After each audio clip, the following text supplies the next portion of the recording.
अस्सलामुअलैकुम, आपका इस्तकबाल है अपनी यूट्यूब चैनल पर। आज हम जमात सुवम का सफ़ा number 10 Riya in the city 2 पढ़ेंगे। इससे पहले हमने रिया इन द सिटी 1 पढ़ा हुआ है।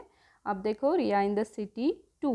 यहाँ पे पहला क्वेश्चन क्या दिया हुआ है, listen carefully, look into your book and से with me.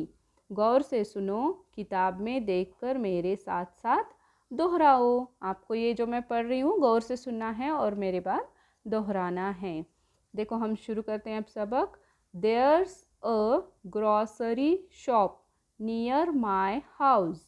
There we buy grains, oil, salt, sugar, biscuits and many other things. Can you name them?